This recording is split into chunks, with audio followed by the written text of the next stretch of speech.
Welcome to Tea with PILPG. I'm Paul Williams, the president and founder of the Public International Law and Policy Group, and today in our series of talks on professional excellence, we will be discussing the importance of networking, and we'll be doing that over a cup of constant comment today. Joining me are Aya, Carly, and Elizabeth. Why don't you take a few minutes and introduce yourselves? Thanks, Paul. I'm Elizabeth, and I'm getting my JD at Harvard Law School. Prior to that, I spent 4 years working at the State Department's Near Eastern Affairs Bureau. I'm excited to hear some tips about networking. Great. Carly? Hi, I'm Carly. I'm getting my degree in International Relations at American University. I also have past experience as the National Outreach Coordinator for STAND, which is the student-led movement to end mass atrocities. I'm hoping this will give me some tips to get an early start on networking while I'm still an undergrad. Great. Aya? Hi, I'm Aya, and I'm getting my master's from the Woodrow Wilson School of Public and International Affairs and a JD from Harvard Law School. Before starting school, I worked for a year in Kuala Lumpur, Malaysia, through the Asia Foundation, and interned a few summers at Google doing some really cool political and technology work in Sudan. And I'm looking forward to hearing your take on networking. Wow, fantastic. Well, with those three backgrounds, I'm sure you'll have lots of exciting questions about how to crack the code on networking. Today's specific topic is never eat lunch alone, or essentially, networking, what, me? Question mark. I came up with this topic, never eat lunch alone, when I was thinking back about the anxieties that many young professionals have when it comes to networking. And I remember the first week when I was the Office of Legal Advisor at the State Department, and one of my clients, Andrew Mann, came into my desk and saw me eating a calzone at my desk. And he said, "That is the most unhealthy thing you could be doing right now."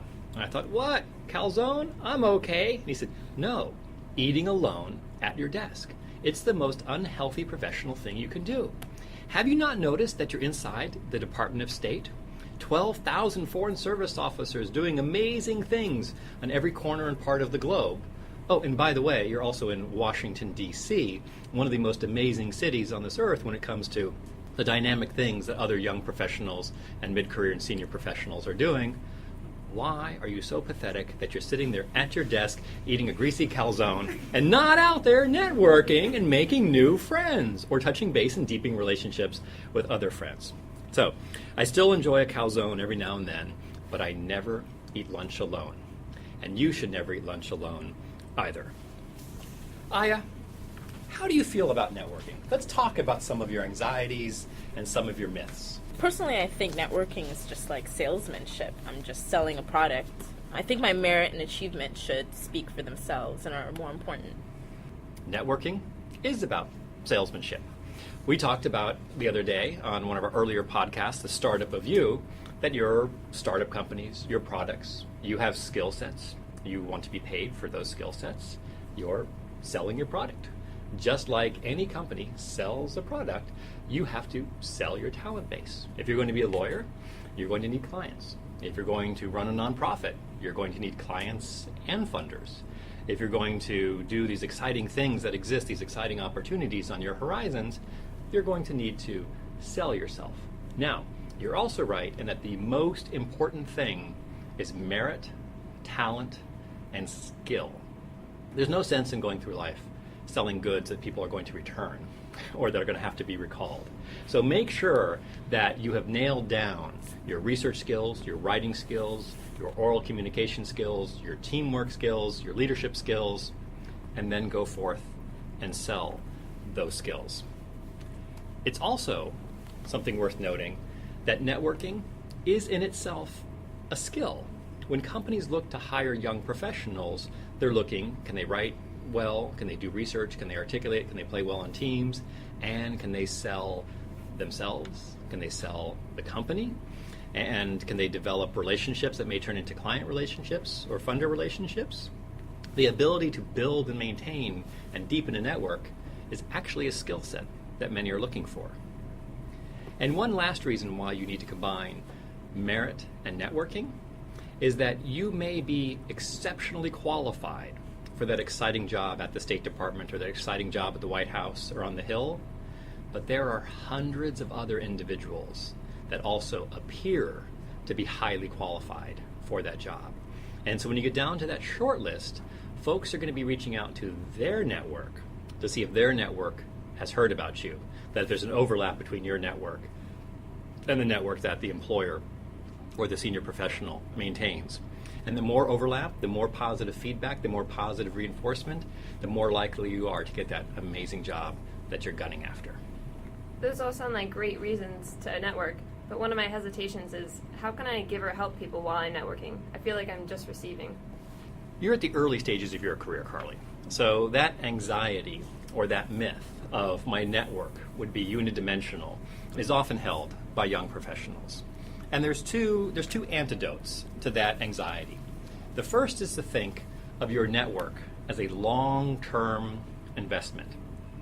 If you go out for tea with your friends and you talk about their dreams, aspirations, their hopes, they'll talk about wanting to be an ambassador, wanting to be an assistant secretary of state, wanting to be a partner at a law firm, wanting to run their own nonprofit, wanting to run and work for the United Nations and do peace negotiations. Now that ain't going to happen in 2 or 3 years. But 20 years down the road, your friends and your colleagues, I've seen you guys, I know the crowds that you hang out with. They're amazing young professionals.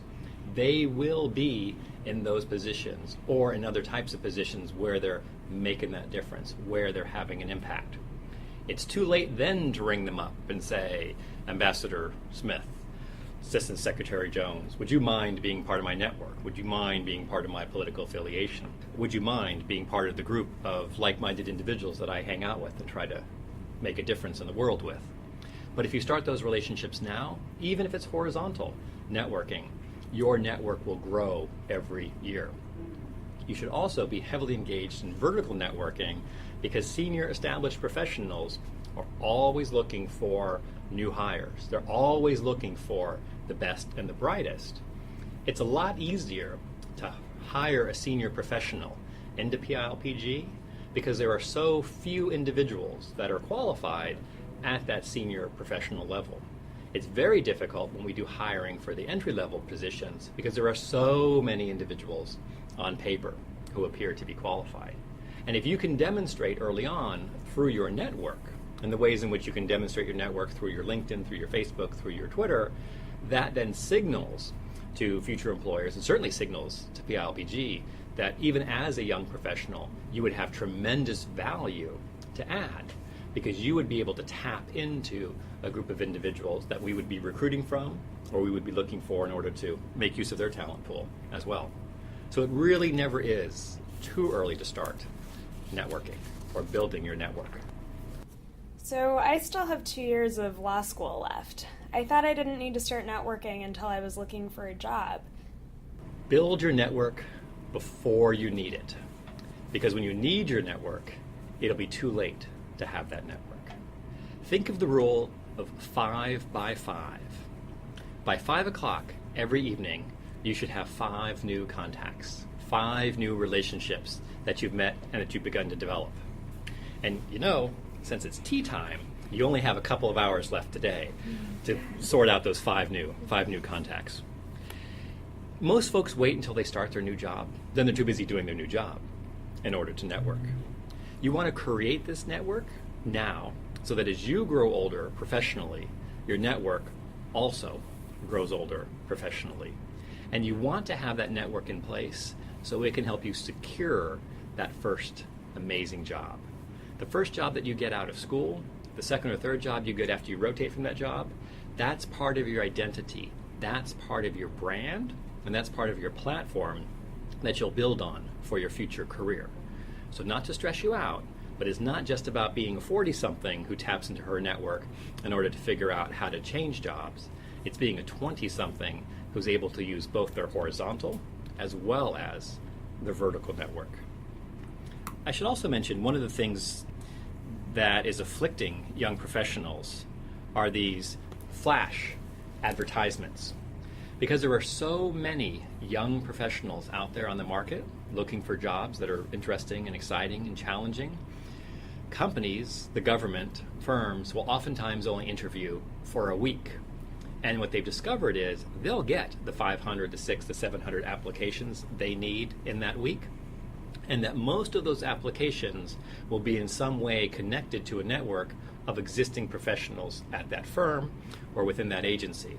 Because what happens is personnel office says, right, we're going to post this on Monday, let your colleagues, your friends, your professional associates know, and then they'll pull it down on Friday. And so if you're not part of a network and other folks are, they get the notice, they apply for those jobs, and then it closes within a week, and you'll have never seen it. If you have a vibrant and you have a dynamic network, and it's a give and a take, it's a two-way network back and forth, you'll be notified of those jobs. So it's not only that, it gives you a leg up. It actually is one of the few ways nowadays of finding out about the interesting and exciting jobs. And the reality is, someone interviewing or posting a job doesn't want to sort through 2,000 resumes to find the 150 qualified people when they can sort through the 500 resumes to find the 150 qualified people and then start narrowing it down to the one that they want to hire. So it's even gotten to a point that without a network, you're not likely to find out about those exciting and interesting jobs that are out there. So what are some of the reasons that you have anxiety or you're not as dynamic a networker as you think you should be? Well, for starters, I think it's really intimidating to put yourself out there. Yeah, I'm an introvert, so approaching and introducing myself to random people isn't exactly my favorite thing to do. And that is why you both are going to be phenomenal networkers. Because people tend to think that networking is for social and gregarious individuals. But social and gregarious individuals simply go out there and be social and gregarious. They don't build, maintain, and deepen a network. They may, as a byproduct of being social and gregarious. But introverts, individuals who tend to be shy, who tend to be uncomfortable putting themselves out there, need a plan. If you're going to go to an event and ask a question, or go up afterwards and speak to a speaker, or go to a networking reception, or go to a hearing on the Hill and try to build 5 new connections by 5 o'clock that evening, you need a plan.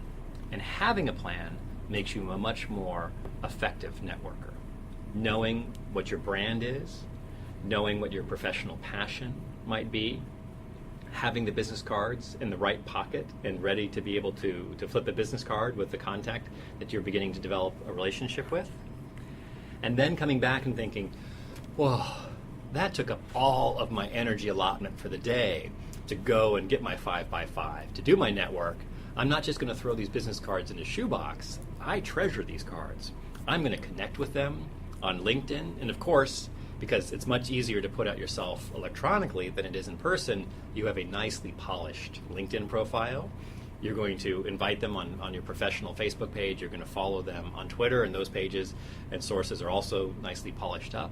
And then, once they've responded, you're going to engage them in professional conversation because you put such a down payment of emotional energy to build that initial relationship that you treasure and you value it, and you begin to develop it and see that it yields its value and that you can contribute value as well. In order to network well, it's obvious that you need a strategy. Carly, what's your networking strategy? To give my business card to as many people as possible. So you wander up and down the street just passing out your business card? Well, I guess that's what I'm wondering about. Once we know why we should network and how to overcome some of our fears, who do we network with? How do we find the right people to talk to? In order to connect to the right people, in order to build the network that will be of most use to you and to those in your network, you need to have a professional passion. And we've talked about this in our podcast on developing your personal brand. But you want to have a sense of what you want to be doing 10 or 15 years down the road. What are you professionally passionate about? How do you want to make a difference in the world? And what kind of community do you want to be engaged with while you're making that difference? That will help you to target the individuals that you want to invite into your network, that you want to have lunch with or have coffee with. You need a plan. You need a plan for the next few months, the next few years, and you even need a plan 10 years from now. Oftentimes, young professionals will think, and we've seen some of this anxiety here, that, no, I need a job. I don't need a plan. I don't need a network. I need a job. And then from that platform, I can do all of these interesting things. you get a job by having a network, you get a job by having a plan, and you maximize the benefit of that initial job in order to leverage you or trampoline you up to your next job or your next position by having a plan. A variety of plans, but specifically a plan with respect to networking. What type of opportunities will this summer position provide me to expand, deepen my network? How will it allow me to give value back to those? And we talked earlier about sometimes being a young professional, you think about, well, you're only taking from the network. Well, once you're in a position that's interesting, that has ways of adding value to others, you want to push that value into your network. You want to share experiences, you want to share information, and you want to begin to mentor those that are younger than you on the professional change. And no matter how young or how early you may be in your career, there is always somebody younger than you that wants to do what you're doing or has the same aspirations that you have. So there's plenty of people to be able to network, to provide value in that direction as well. You also want to do your homework. Part of your plan should be knowing those individuals that you want to bring into your network and why. When you're seeking to connect with a more senior professional, the more that you can demonstrate that you're not going to ask that person the 10 basic questions of any coffee or lunch, but that you're going to ask questions 11 through 19, the more interested they will be in interacting with you. If you ask them questions over coffee or lunch, either individually or in a group, where you're trying to elicit information about their bio, which is definitely on their LinkedIn page and definitely on their website page, then they see that as a waste of time, and they're unlikely to want to maintain this relationship because you won't be valuing their time or utilizing your network in the most efficient way. So you'll want to know their background. You'll want to know who they're connected to. And life is so easy now for you because of the social media platforms. You can see who individuals are connected to, and you can build upon those like-minded relationships in order to basically create a personal connection so that people like you and then want to be engaged with you professionally. Paul, how do you find the people that you want to network with? If you're still building up your professional passion, how do you know who to target? One of the things that I learned early on from my colleagues about career development and networking is to look at the bios of the senior professionals that occupy the positions that I would like to occupy. So for me, it was quite easy. I wanted to be a professor. So, one thing is you look at online about what assistant professors are doing. That's not terribly helpful.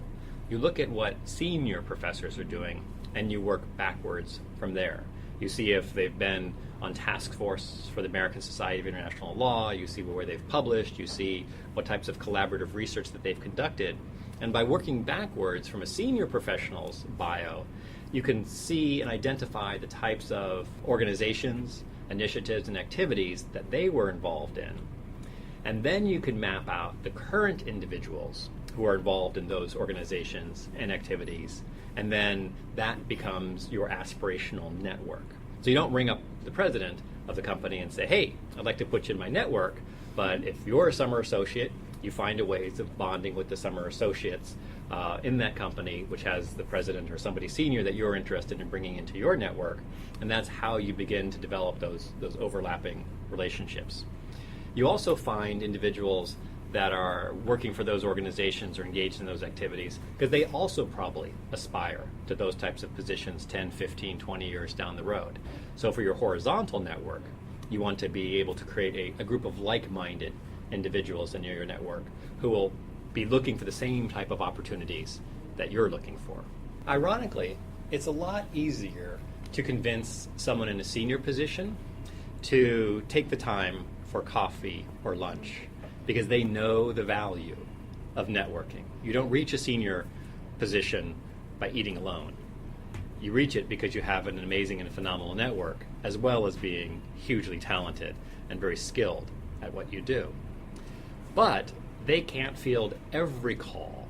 So as we've talked about before in one of our earlier podcasts, never request an informational interview, because an informational interview is a unidirectional basic drawdown of value. You're not adding value when you go for an informational interview. So you'll want to find a way of having someone in the network who's a younger professional, and then thinking of a way in which you can invite the senior professional to lunch so that you and the other younger professional are taking out the senior professional for coffee or lunch, and she has a connection with the other young professional who's in your network that you've bonded with, and that you're going to add value because senior professionals are always growing, expanding, looking for new and dynamic talent. And this is a way that your network, this other younger professional, is vouching for your skill set and your competence to a senior professional. And the senior professional is very willing to spend time and energy basically maintaining her network if it's not going to be a waste of time. If it is going to be something that there might be a potential summer associate, a potential law fellow, a potential new hire that they're having lunch or they're having coffee with. And you'll show up, you'll have done your homework, you want to ask questions 1 through 10. You'll start on question 11, 12, and 13, and you'll have an ability to have an interesting conversation about the things that are on the front page of the New York Times or the Washington Post. You'll be able to have a deep conversation about the various projects that you're working on, because you're not just going to your 12 o'clock lunch at 12 o'clock, you're prepping 3 or 4 hours for that 1 hour lunch so that you do hit the home run with the senior professional and that they are interested then in bringing you into their network. If I'm interested in deepening my network, what's a good strategy for doing that? So I'm interested in getting beyond the initial meeting and exchange of business cards phase and actually fostering a relationship. Never eat lunch alone, 2.0, 3.0, 4.0. Oftentimes individuals will make an initial contact. They'll connect on LinkedIn. They'll send a nice little email back and forth saying how wonderful it was to meet. And then they figure that they've built that network. But the network has to be maintained. Have a calendar of Lunchables, individuals, professionals in your network that you, on a regular basis, every 3 or 4 or 5 months, remember, you have 50 years of your career ahead of you. You don't have to have lunch every week with the same person, but every 3 or 4 months you should come back for a lunch or for a coffee. You should begin to invite folks in your network to activities that are being hosted by whatever organization you're working for. Organizations are always looking for key personnel to come to their roundtables, to their task force, to their negotiation simulations. If you have key personnel in your network, you'll want to reach out to them and do an invitation, make opportunities available for them. There's nothing more impressive than a personalized invitation to come to some type of event or activity that your organization is hosting. So leverage the organizations that you're working with so that you can provide value to those in your network. And that's the most important thing about maintaining your network, making opportunities available to those in your network, and making opportunities for those in your network to connect with others in your network. Thank you so much for joining us today. If you would like to know more, please follow us on Facebook and Twitter or on our website, PILPG.org. If you have a tea or a discussion suggestion, let us know on Twitter at #TeaWithPILPG. Until next time, this is Tea with PILPG, brewing excellence around the world.